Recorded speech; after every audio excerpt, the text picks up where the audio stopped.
Welcome to today's Small Business Month webinar. If you have any questions, please type them in the Q&A area and we will answer accordingly. Now, I would like to introduce to you our founder and CEO, Miss Marie Gill. Thank you, Heather. Thank you very much. Good morning, good morning, good morning. Another virtual Business Wednesday. Thank you so much for joining today's program. And wow, registration is robust today. And I see we have folks from all over the country actually. So we really, really appreciate your support and your interest in what our speakers have to say. And talk about speakers, I feel like I'm in a powerful women's conference. We have 5 of the most powerful women in business here in Florida to talk to you. So stay tuned. Uh, our technical assistance programs is an indispensable resource for small business, minority business, women business, working to overcome obstacles and to grow. So we provide access to capital, access to contracts, and access to global markets so that you can grow your business and, you know, connect with some of the most powerful people in the country. And I tell you, I can't wait to hear what Bernadette has to say because she is the connector with all those powerful folks. But we've got Emily McHugh and we've got Sophia Cunningham. Sophia, you good? Yeah, we got Janet Davis and we got Michelle Fanger. We got a lawyer here, so we got to behave ourselves. And we got Bernadette Morris. So, first off, let me just say thanks to our resource partners who have supported us over the years and are always there for us and support our virtual Business Wednesday. The City of Miami, the International Trade Consortium of Miami-Dade County, and Miami-Dade Aviation, the Economic Community Development Corporation, the Jamaica USA Chamber of Commerce, and many, many others. And today, of course, all of the folks who are joining us. So, Heather, I think we need to move on. We're running a little late, so let's go. Who is the first presenter? Emily McHugh. Wow. Emily is a powerhouse of knowledge. She is the director of international trade and exports with M. Gill and Associates, where she specializes in market entry consulting, guiding businesses to successfully navigate global market entry. She serves on the board of the Jamaica USA Chamber of Commerce, actively supporting Caribbean and cross-border trade and investment. She is the author of The Little Girl's Guide to Entrepreneurship. Oh, based on her award-winning entrepreneurial journey and her desire to encourage future entrepreneurs. Her international career spans roles in trade finance and foreign exchange at Banque Nationale de Paris in New York and Mexico City. She is the founder of Chameleon International, the parent company of Casori, an award-winning travel accessories brand that has worked with global suppliers and distributors. Emily holds a Bachelor of Arts from Swarthmore College and an MBA from Columbus University. And of course, we can always connect with Emily after the program. But for now, let's hear what Emily has to say to us and the advice she has for all of you who are listening. Emily, thank you so much for your time and your interest and your support. Take it away. Amen. Well, thank you so much, Miss Gill, for your kind introduction and your kind words, and for the opportunity to be on this wonderful platform once more, and to celebrate with everyone Small Business Month. And in celebration of that, I would like to put the spotlight on encouraging our small businesses or all our businesses to expand their outlook and to think beyond their traditional markets, specifically thinking globally more so and explore the world beyond their borders. And you may ask, how do I do that? Maybe this is new to me. I'm not familiar with how to do it. Or even if you are familiar, but you want to get more support. So there are three key things I'd like you to keep in mind as you venture into exploring to new borders. The first one is you need to have a market entry strategy. That is very essential. Each market has its unique qualities, its unique parameters, and unique histories, systems, cultures, and all of those variables that are important. Are important factors for success. All of them contribute to your success. And so when you develop a market entry strategy, it's based on market intelligence, having a lay of the land, and in order to you get all that information in order to create a plan, in order to ultimately create an action plan. So that's the first thing. What is my market entry strategy? The second thing you need are the connections.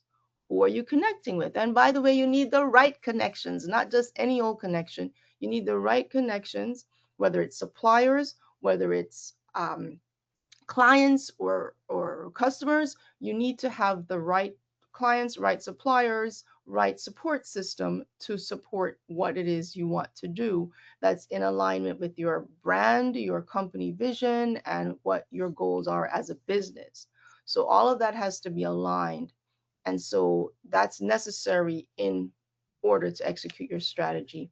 And the final component to that is the execution. Once you have the plan, you have the market entry strategy plan, you know what connections you're hoping to interact with based on the market research and intelligence.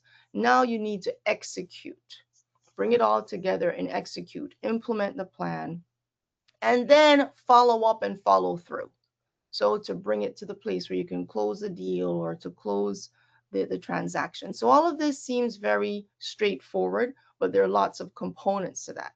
However, there is some good Mhm. news. There's good news to assist you in this process. So we have the Florida Export Academy, which is our online portal that we have where you can have access to a lot of tremendous resources that are free of cost for you to access. So that is one great tool that is offered through M. Gill and Associates. Another resource for you is the Jamaica USA Chamber of Commerce. We work to expand connection with the Caribbean, in particular, in Jamaica especially. But that's just one thing. If you're located in, say, Florida, the natural market to look to is the Caribbean. And we always encourage you to look to the closest market next to you first. So wherever you are in the world, whether you're on the West Coast, East Coast, think of the closest international market to you. Are you in the northern part of the US? Well, that could be Canada, or you're the Northeast or the Northwest. That you're close to the Canadian border. Have you explored your opportunities with Canada? If you're in the southern US, have you explored your opportunities with Mexico and with the Caribbean? So I want you to kind of think in those terms and then think outward from there. And then another resource that you have that is important to have resource partners because why? Helps you to avoid like major potential errors that cost a lot of money over time. So M. Gill and Associates, here at M. Gill and Associates, that's what we help our clients to do. We help you create that market entry strategy. We help you to make the right connections and we help you to execute the plan so that you don't have to kind of figure it out on your own, lose time, lose money. You can consolidate your resources. So we are here to help you in that process. And when you invest in doing things right from the start, you save money in the end. There's so many I've dealt with so many business owners over the years who they're trying to cut corners here and try to cut corners there. We know everyone has a budget and we want to be respectful of your resources and your budgets, but it's also allocating your funds in such a way to maximize your return. So when it comes to entering an international market, having interaction with people who have the experience is actually going to save you money and a lot of time. And I can't emphasize that enough, having been down that road so many times personally and with clients. I've been on both sides of the fence. I've been the person going overseas, dealing with the suppliers and so forth, and also the one consulting people who are going to go and do it. And so sharing from personal experience as well as observing what other businesses have done, I can stand here and wholeheartedly share the gospel of getting this support that you need to make better decisions. So, in conclusion, just to summarize, I encourage you to first of all be open-minded to exploring international markets. If you are already exporting, I encourage you to think of how you can export more, how or import, or whichever direction you're doing the trade. How can you do more of it? Are there other markets you may want to consider? And if you need support in that regard, to reach out to us here at M. Gill & Associates to help you with the market entry strategy, make the right connections, and to help you execute your plan. We are at your service and look forward to engaging with you. So thank you so very much. All right. Powerful presentation. Thank you very much, Emily. And I hope you took notes. And remember, we're going to be following up with you after the presentations. So we urge you to contact us so that we can be of service to you. All right. Next on our program, the attorney, Michelle Fanger. Oh, this lady is something else. Michelle, she is the CEO and founding attorney of the Fanger Law Firm, PLLC. And I'm telling you, she is a seasoned immigration and family law attorney with 14 years of experience. And of course, her legal practice is grounded in helping individuals and families navigate matters that are often deeply personal, high stakes, and life changing.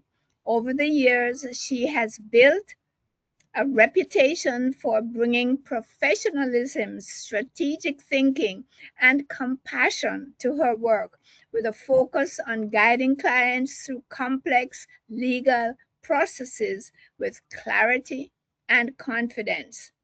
In addition to running her own firm, Michelle serves as legal counsel for the Jamaica USA Chamber of Commerce, reflecting the breadth of her professional experience and her ability to contribute at both the individual client level and within larger institutional settings. Her role as counsel underscores her legal judgment, credibility, and versatility as an attorney.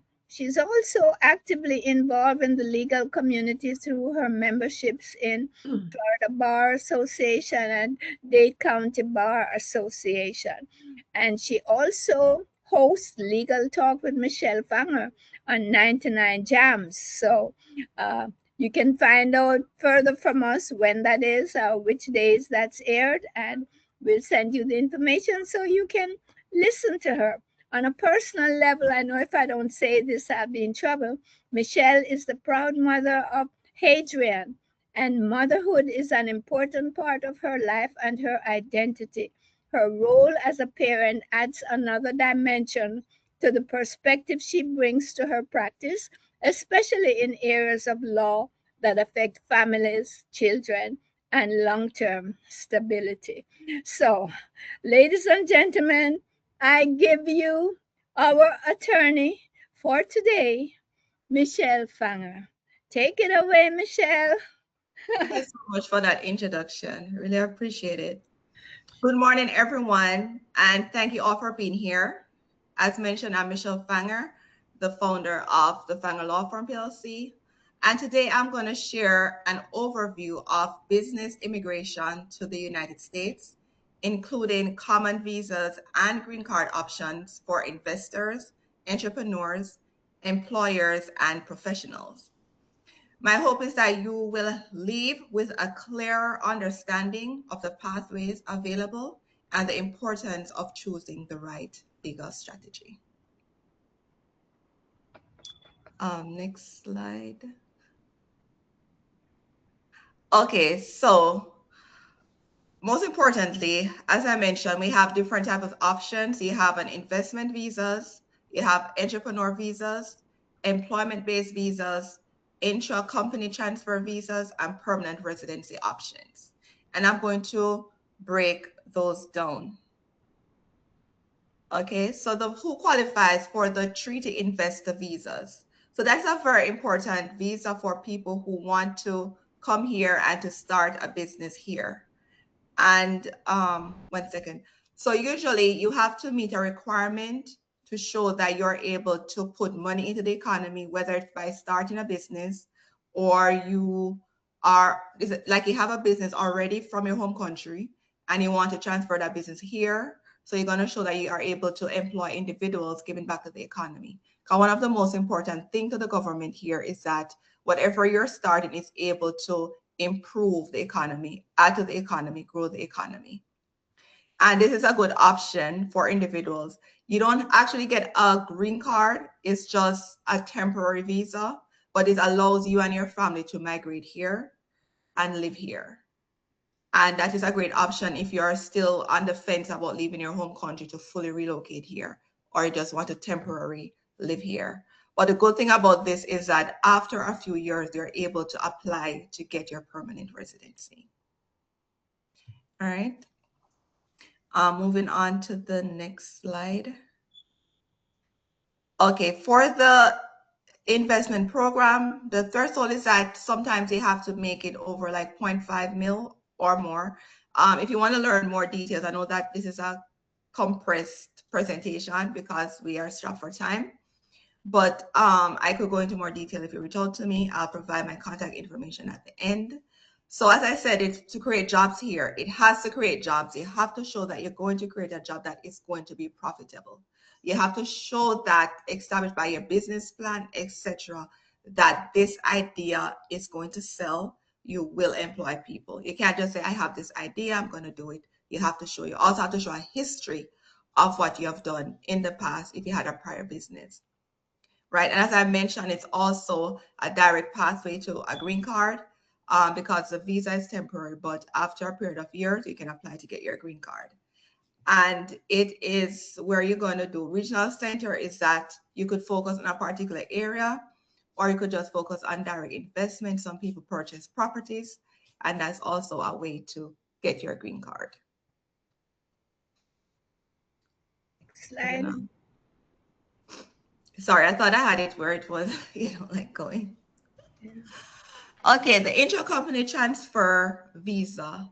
And this one is a good one because this is for individuals. If you have multiple businesses around the world and you have a particular person, a manager that you want to bring to the United States to manage your business, this is a good option for that individual because you have to show that they are eligible because they're executive before a manager or they are specialized in a particular skill that is specific to your business. And if you're able to establish this, you're able to assist them to get this visa. This visa allows them to stay here for an extended period of time. They also could bring their family member with them. And this is for people who want to expand their business into the United States.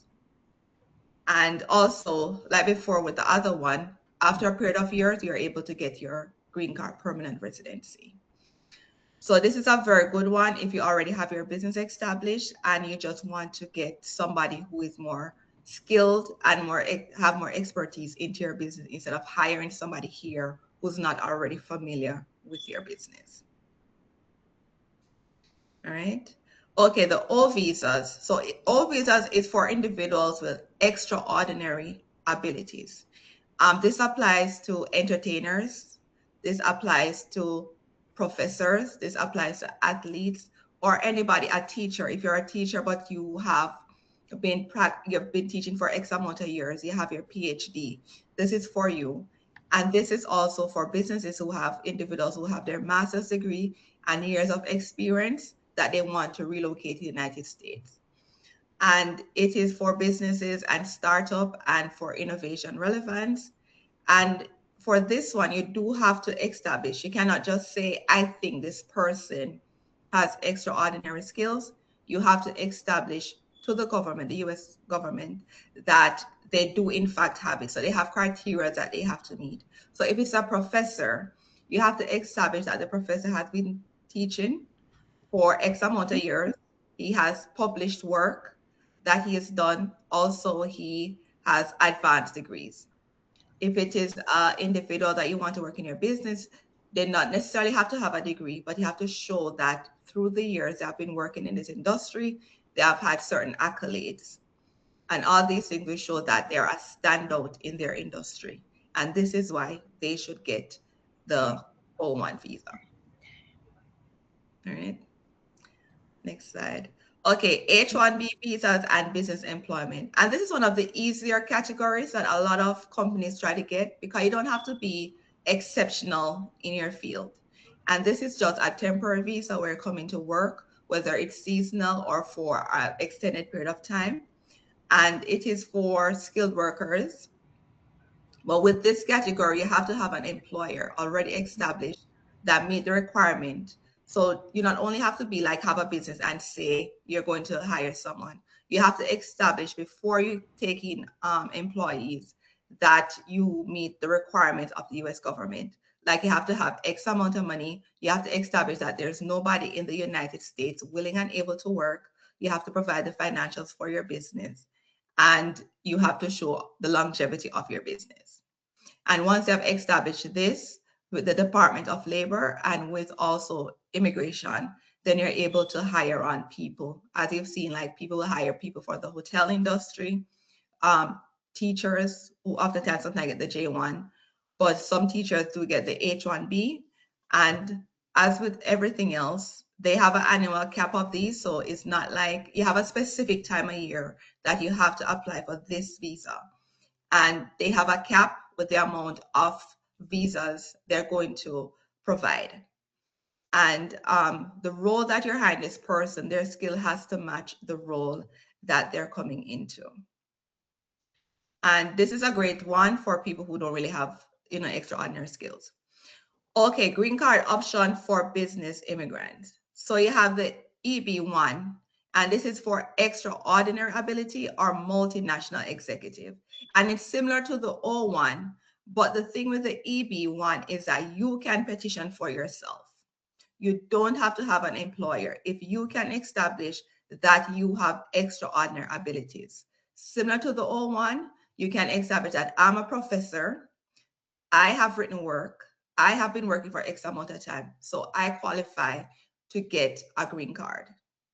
You don't need an employer to say, okay, he's good enough. You could do it on your own. You could also be an athlete and say, I'm an athlete, extraordinary skills, I've had certain accolades, I've won the Olympic gold, world championship, etc., or other minor events, and this proves that I'm of a skill that I should get a green card. And I could show, like with athletes, they could show that they have contracts that will show that they're getting money. Professor could show their potential to make money. And these, I'm just giving examples of just professors, athletes, but they have other individuals like nurses, teachers who can establish this. Or if you're a multinational executive, okay, could we go back one? We need to move on. We're going on that. All right, so I'm going to wrap up quickly. So the EB2 is also great for individuals in that if you don't have an employer that's able to sponsor you, you're able to say to the government, like, listen, I can be an asset to the government here because of my skills, my credentials. So I need a waiver of having an employer. And that is a good one for a lot of teachers who want to get their green card, but they don't have a school that will sponsor them. And EB5 is for investors. You invest a particular amount of money and you're able to get your green card. And as always, you have the employment-based one, and that is where your employer sponsors you and you get a pathway to get a green card. And this is important for a lot of reasons in conjunction with what we're talking about. And this is for individuals who see the potential of coming to the United States and also are able to help the economy grow. And these are available to a lot of individuals because individuals are oftentimes people think the pathway is through a family member, but there are several other options. And as I've mentioned, you have several where you could petition for yourself. Thank you, Michelle. We need to wrap up now, please, because we have 3 more presenters to go. Okay, can I go back quickly? But thank you all for listening. And there's my contact if you want to learn more. It was quick, Thank you so Yeah. much. And We it was will a pleasure being here. we will provide that information to the audience to make sure that they can reach out to you. I'm sorry to cut you, but we are running against time. We need to bring you back so that you have your own program because you have so much, and this is so interesting. My goodness. But unfortunately, we can only go so far this morning. Thank you so much, Welcome. Michelle, and we'll be in touch. I know I won't be able to get rid of you because we're in the chamber together. Yes. So yeah, we'll host another program together. Thank you so very much for that comprehensive overview. You're All welcome. right. Okay.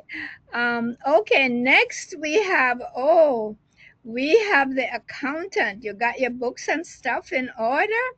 Janet Davis can help you if you need her. Janet Bingham Davis. She's a seasoned certified public accountant with over 30 years of expertise in accounting, tax planning, and financial consulting. Janet has also held various executive roles in the banking industry, accumulating experience in fiscal management, risk assessment, and corporate strategy. Her leadership background at the executive level equips her with unique insights and a deep understanding of business operations, capital management, and regulatory compliance. In addition to her CPA designation, Janet has been a financial advisor for the past 12 years. Well, I think it's more than 12 years, Janet. This Yeah. bio Yes. needs to be updated. This dual expertise enables her to deliver comprehensive financial solutions that integrates financial planning and investment strategies with sound tax planning. The depth of Janet's experience across banking, accounting, and financial planning allows her to deliver holistic financial advice to individuals, families, and businesses, whether assisting with retirement planning, wealth management, tax compliance, or business advisory services. Janet's multidisciplinary approach ensures that her clients receive well rounded guidance. She is committed to helping clients build, manage, and preserve wealth efficiently while navigating the complexities of today's financial landscape.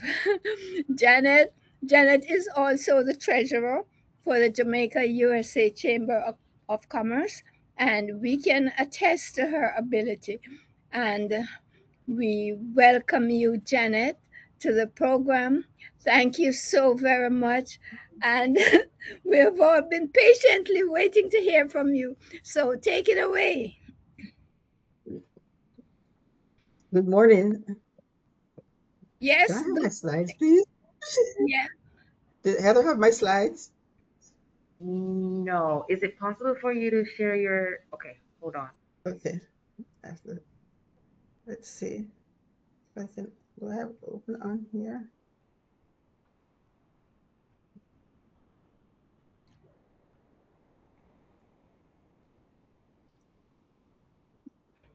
No, my share is blocked.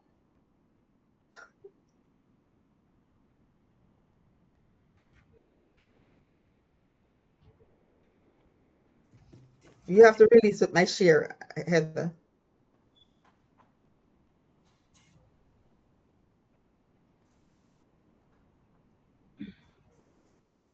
Okay, so I'll just talk. All right, so today I was going to start a different direction.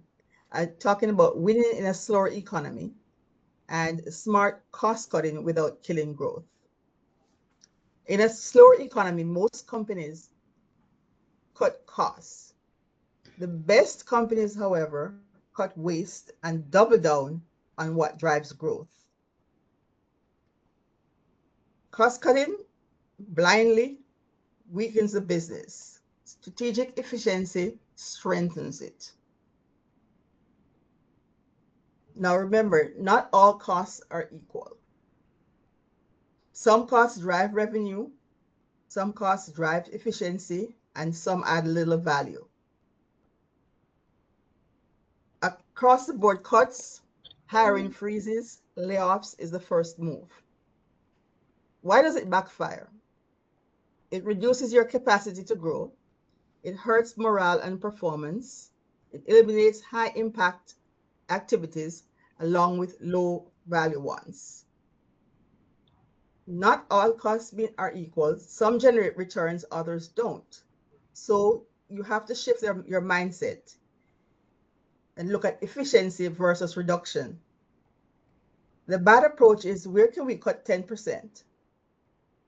The better approach is to say, where are we not getting a return on our investment? Automating repetitive work instead of cutting people, eliminating how impact messages or processes, consolidating tools and vendors. And the key message in this piece is efficiency protects output while lowering costs. Categorizing all, okay, finally got it. All right, go to slide 4.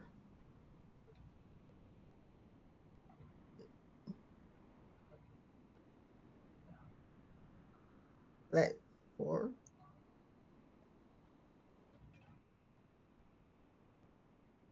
So reduce waste, efficiency versus reduction. In this, you reduce waste, not output. Keep what works. Improve how work gets done. Right? You protect and invest more.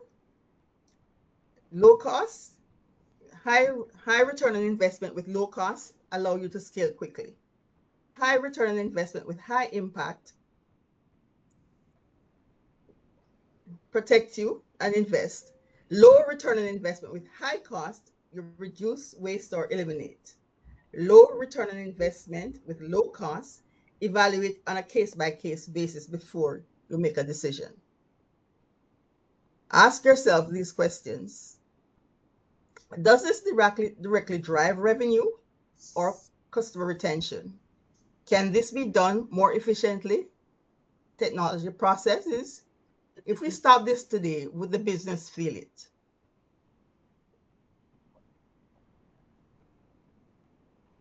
Okay, I think move on. I think I went over that without using the slide. Apply the framework. Always protect high impact investments. Scale efficiency wins. Eliminate low value spend and reallocate to growth areas.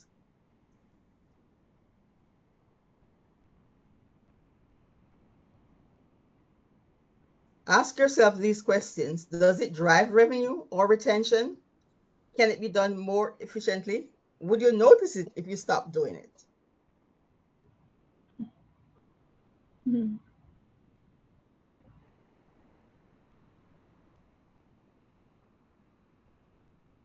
Let's see. Cut underperforming marketing, automate reporting, redeploy talent.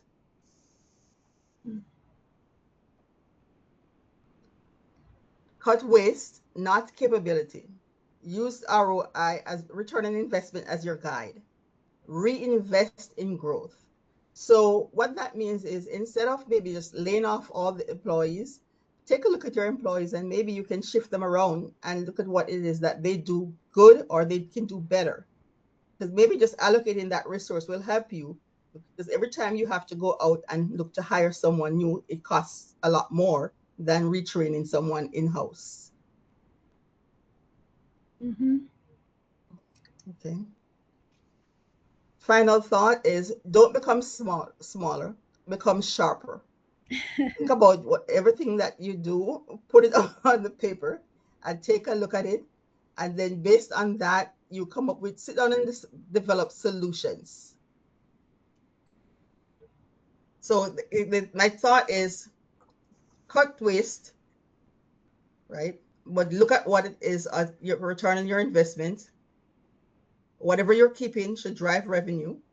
And we see a lot of companies today, because we know the economy is slower, they're actually thinking of, okay, the first thing I have to do, I have to cut across the board. I mean, I hear new people that come to me who has that mindset. I have to cut in order to reduce expenses. It's looking at the expenses and just making sure that whatever expense that you're going to cut, you're not blindly cutting. You're thinking in terms of the bottom line of your business and how best to redeploy your resources.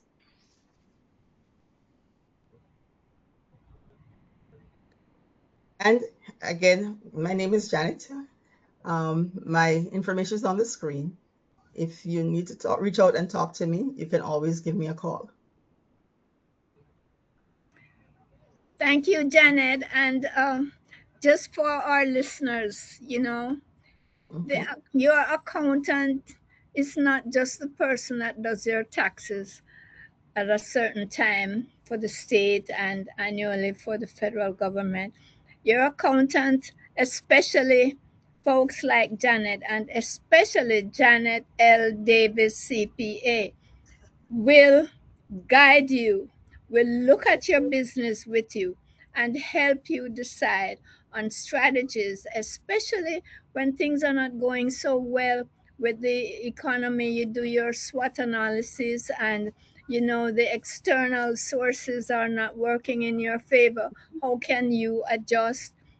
Thank you, Janet. That was very important for folks to hear and understand that you are there and they need to reach out to you and really talk about their business strategies.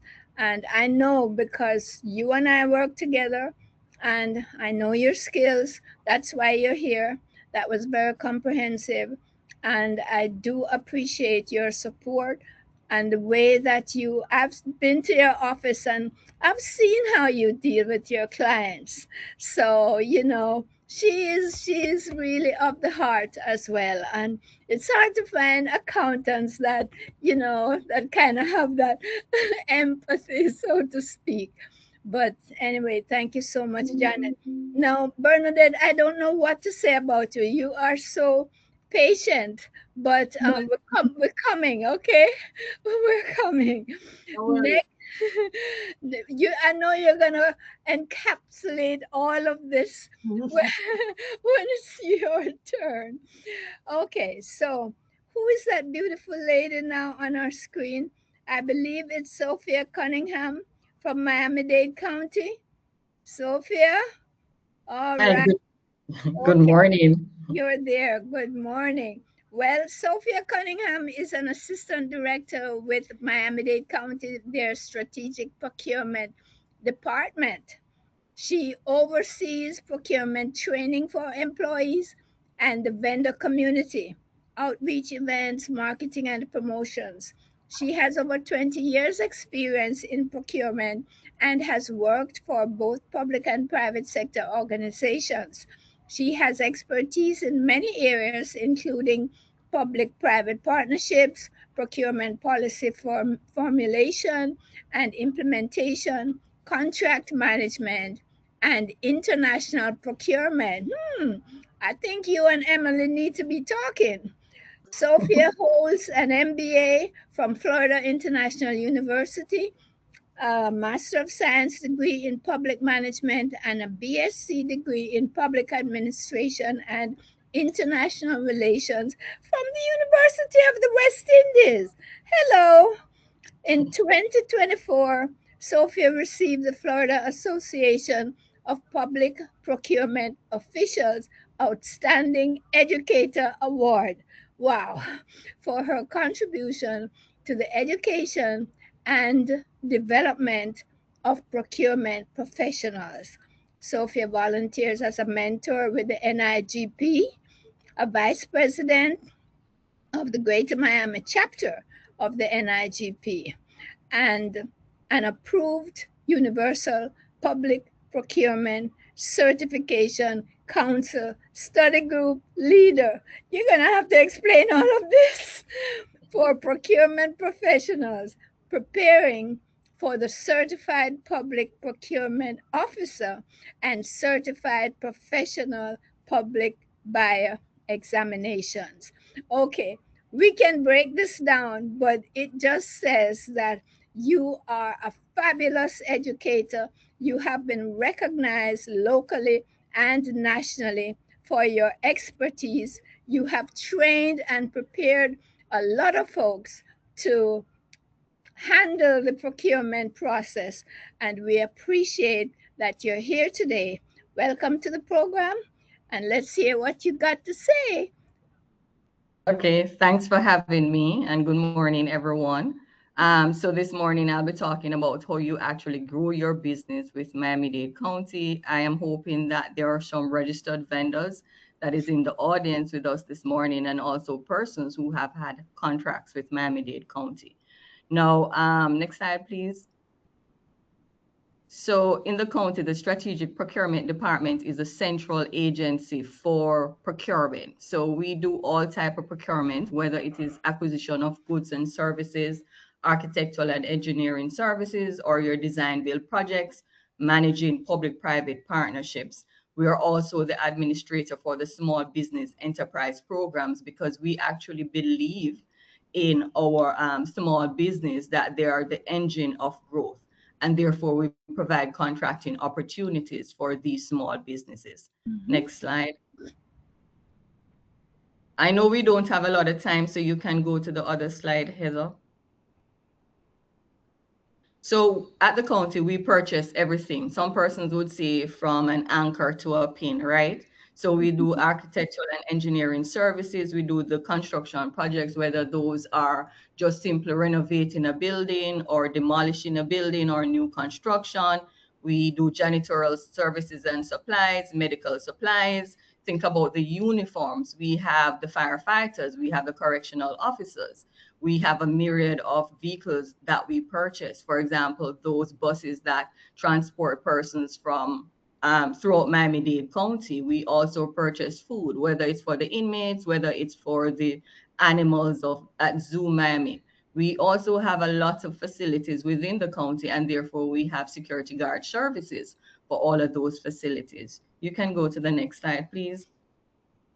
So what are the benefits of contracting with the county? So we have over 30 departments and offices. So it therefore means that if you win a contract with the county, you're able to gain revenues through all of these departments and office. Our contracts are long-term. Most of them are for more than 5 years. So that's some stability in revenue. Our processes are very transparent, and we do believe in inclusion of all stakeholders, right? So we want to incorporate, whether it's the vendor community, whether it's the user of the service. We value the opinions of all of our stakeholders. And of course, we have experienced and knowledgeable staff who are always willing to assist you through the procurement process, because sometimes it can be very complex and challenging. And we also have what is called a user access program, where other entities actually use our contracts. So it therefore means that if, for example, you're awarded a contract with the county, and other entities, say, for example, Jackson Health or Miami, City of Miami, or even City of Miramar uses that contract, it therefore means that you will be getting revenues from those other entities as well. Next slide, please. So we have various methods in terms of procurement, which I'll not go through those this morning, but we have the invitation to bid. We do requests for proposals. We do requests to qualify, whereby we are trying to establish a pool of vendors so that when services or goods are required in the future, then we call on those vendors who are in that pool to provide those goods and services. Next slide. We also have our design build management program. So for example, if you traverse, say, through Miami International Airport, those terminals, we actually build those terminals through the design build method, where we have one contractor that is responsible for designing and constructing the project. And of course, we have our professional design consulting services, where we actually hire architectural engineers, or it could be persons who are doing mapping services. Next slide. We also have like non-procurement methods, public-private partnerships, sorry.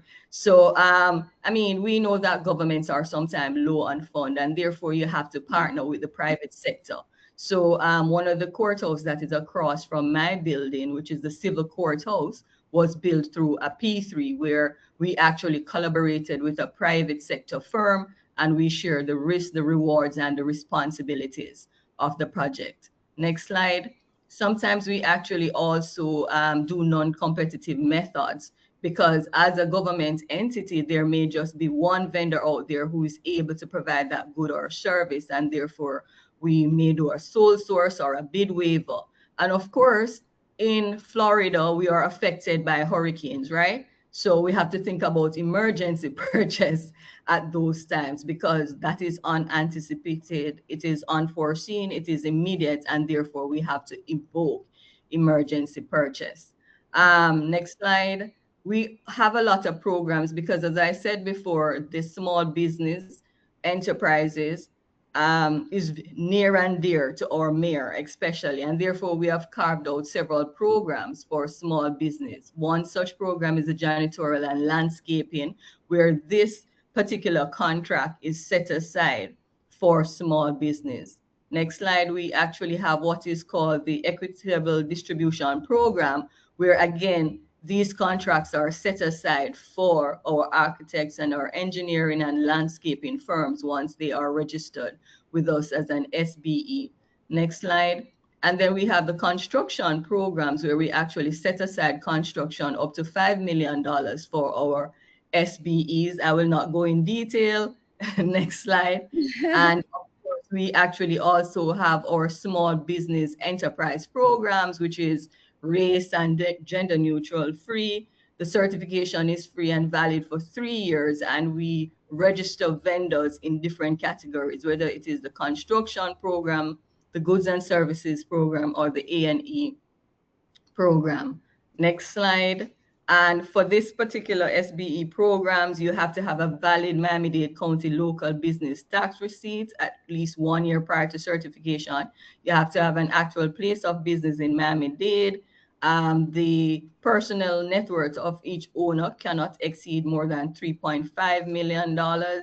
Next slide. And we know that even for our small business, once you're certified, we're not just going to leave you out there. So we have contracting opportunities that we may set aside or shelter or reserve. So for example, I had spoken earlier about the MCC program and the janitorial and landscaping, or it could be a case where there are no more than 2 SBEs that can provide a particular service. So then we'll probably give them a preference. And also other entities use our SBE certification list. So if you're doing business, say, for example, with Jackson Health System, they actually use that listing as well. Our SBEs are so important to us that we have carved out certain concierge services that we provide for them. Next slide. So for example, we help them with technical and management services. Next slide, please. Right. So we have one-on-one needs assessment meetings with them. We help them with contract and payment issues. We provide workshops and information seminars for them. And we do outreach events. We even have a mentor protege program with them, because we want to make sure that they are able to participate on a level playing field with the other players. We also provide financial support, maybe certain grants out there that locate for them. We may help them with bonding applications. Next slide. You can go to the next one. Next one, please. Next one. So in 2021, April, we moved to what we call the Inform system, because we had several systems that vendors had to probably register on to see bid opportunities on. So we created a one-stop platform for our vendors, so they can register on that platform, they can view contracting opportunities, they can submit their bids and proposals from the comfort of their offices, and they now can search for contract awards. Next slide. I'm wrapping up. Next one. You can go to the other one. That is just for questions and answers if you have questions. And then last but not least, we have our vendor academy, which we created in March 2023. because as I said, it can be challenging for vendors. So therefore, we provide virtual instructor-led workshops on different procurement programs, processes, and procedures. We have training videos in English, Spanish, and Creole. We recently added Mandarin. We have monthly onboarding events. So if you are registered, say you were registered in the month of April, then we actually have that onboarding event for our new vendors in May. We also have quarterly vendor forums because we want to hear what the issues are. We want to resolve whatever problems that vendors have. And then we have our vendor registration boot camps where we actually go out into the areas and help vendors with the registration process. And of course, we have in-person and virtual vendor outreach events in the different commissioners' district. So that's just an overview in terms of the things that we do as a strategic procurement department for Miami-Dade County. My information is on the other slides, some further slides below. Our information is there. You can reach out to us and we can continue this discussion. Thank you. Okay, wonderful, wonderful, wonderful. This is amazing how the skills and the experience and the support that these folks are providing for small business, minority business, women business. I know the word minority is kind of being hushed and we're using diverse business, but we know we've been in this for a long time. We know who we're talking about. Now, this next speaker, Bernadette Morris, we can't say enough about Bernadette, and she can take all of what's been said. She's been there. Bernadette is the consummate leader and a successful business owner, a devout Christian wife, mother, and successful corporate executive. Bernadette is passionate about making the difference of a lifetime for her family, her creative team, and her clients nationwide. Now, we're going to just take some snippets, Bernadette, from your very robust resume. Bernadette is the founder and chairman of Sunshine Communications, and I love that she said chairman, a full-service public relations, marketing, and advertising agency, that's Sunshine Communications. Incorporated in 1993, the firm is one of the most successful Black-owned PR agencies in America. Sunshine has a creative team of professional writers, talented graphic and multimedia designers, savvy media buyers, and top-notch marketing experts. Sunshine is federally certified by SBA as a woman-owned small business and federal designation as a DBE, Disadvantaged Business Enterprise. She graduates, or the company graduated from the 8A program. That's a huge accomplishment. Some people are having trouble just being certified as an 8A. We are helping them though. She is a former recipient of the federal government much coveted multiple service award schedule in marketing and media services. Sunshine is also currently a certified minority, woman, and African American vendor with numerous state, county, and city agencies. Now, listen to this, and I'm going to read it because it's important for you to understand the breadth of this company. The firm represents a cadre of clients, including the Center for Disease Control and Prevention, Kaiser Family Foundation, Next Era Energy / Florida Power and Light Company, Baptist Health, Florida Department of Transportation, Florida Department of Health, Jesse Trice Community Health System, Fanoid and Associates PA, the Greater Miami Convention and Visitors Bureau, just to name a few. And Sunshine has done a lot of PR work for M. Gill and Associates, which benefited us tremendously. So we can speak to their competence. Morris holds a Master of Public Administration degree from Florida International University and a Bachelor of Arts degree in Communications from the University of North Florida. Now, of course, long before Sunshine, she had been with Miami-Dade County and, as a senior division director. And she has also enjoyed a successful career in broadcast journalism. And, she's friends with PBS and NPR. You kind of want to get close to her for those connections.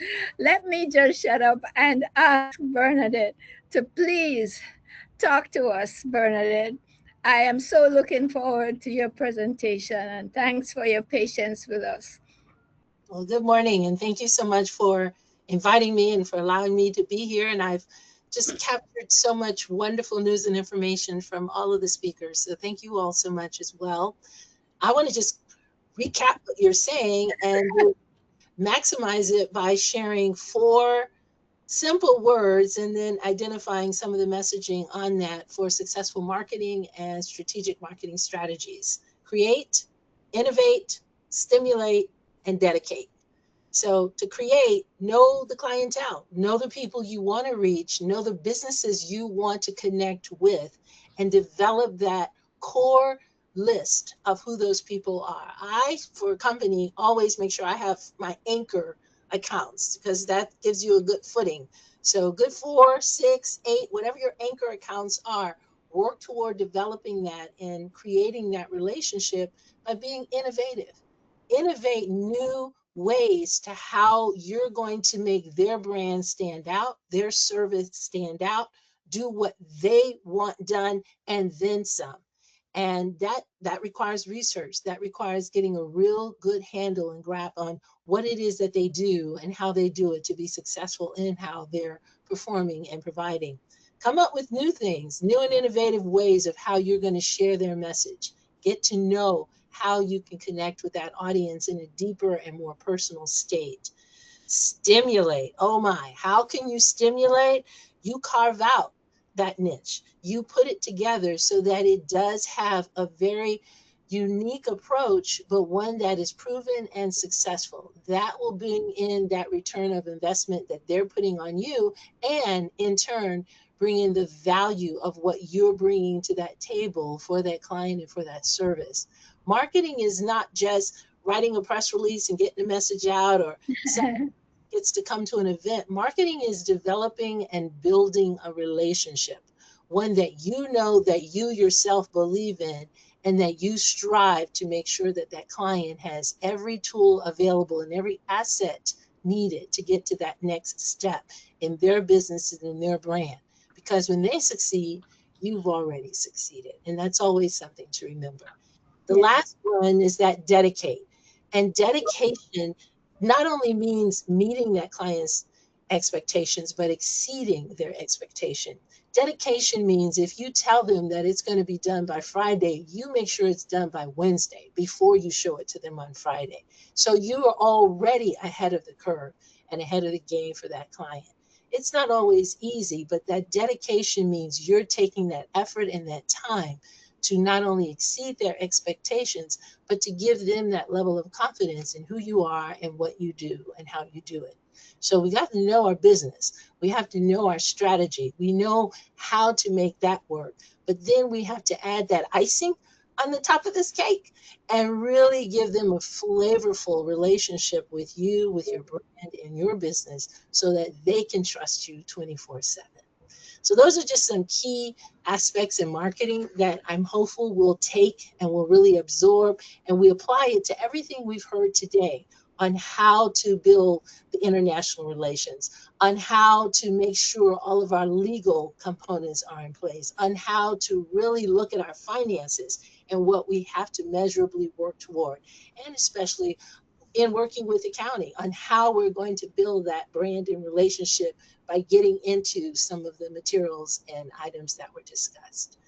I hope I was quick enough, but at the same time, I hope I've shared some real good nuggets for you to really think about as you're continuing to prepare and moving your marketing strategies for your business. Oh, fantastic, fantastic, fantastic nuggets. All right. Well, you know, Bernadette, we always love you and admire your work.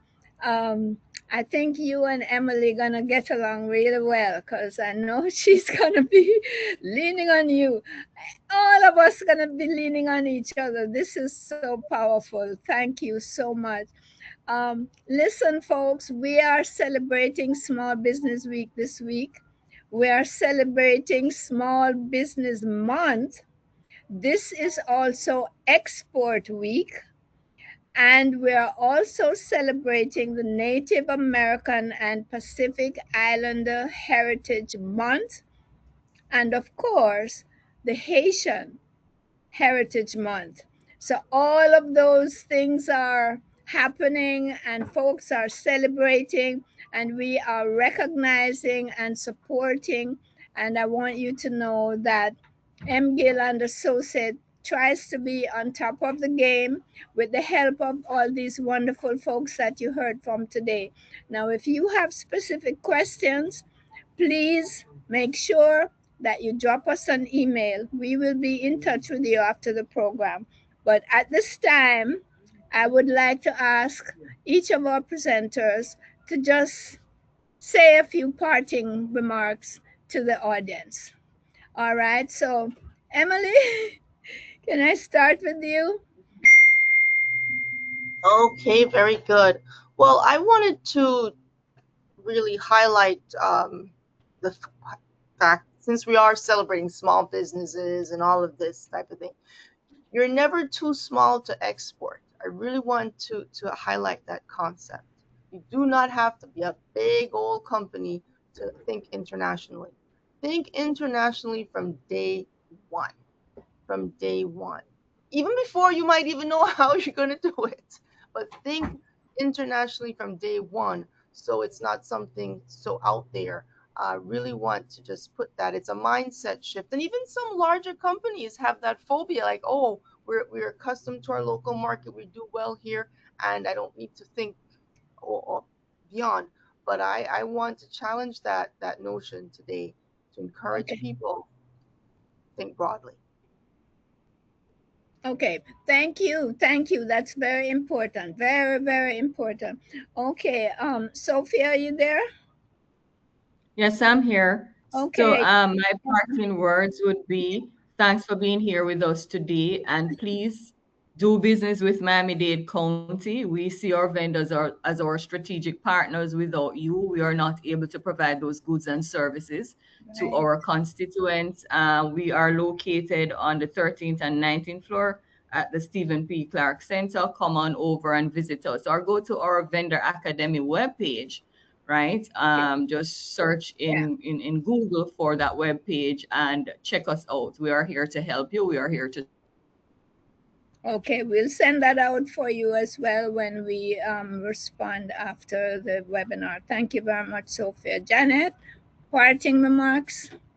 Yes, in honor of Small Business Month, I encourage all small businesses and every business rather to optimize and the best organizations don't reduce, they optimize. And in this environment, it may look hard, but you can grow and thrive and get beyond it. If anyone wants our assistance, they can visit my websites, the jdaviscpa.com and the jldcpaadvisors.cpa. There's a wealth of information on both. And thank you for listening to me today. All right. Thank you, Janet. Bernadette, back to you for some parting remarks. I'm going to say a D word, diversify. Diversify your assets of what you have and how you can do it. And don't think that you're too small to make that possible. You can, because your mind is a powerful tool for business. Fabulous. Thank you. And as far as M. Gill and Associates is concerned, we are here as your technical assistance provider. You need help, to get certified. We don't certify firms, but we certainly help you to walk through the documents. And if you need to bid on a project, or if you need information on what's out there, who should I talk to, just talk to us. We'll hold your hand if you need to. If you're a big firm already and you just want to grow some more, we will do that for you. We will source opportunities for financing. We will source opportunities for contracts. And then, if you need help to prepare the bid, we have bid preparation services. We'll help you. All right. We'll help you with the numbers. And we just want to thank you so much for joining us today. Please send us an email, admin@mgillonline.com. That will go to Heather and me. And you can email Marie at mgill, but I prefer admin so that somebody else is seeing what's going on. And look out for our email. If you registered for today's program, of course, you will get a follow-up email with everybody's information so that you can contact them, and with our information so we can help you in whatever way necessary and possible. I want to thank our speakers very, very much.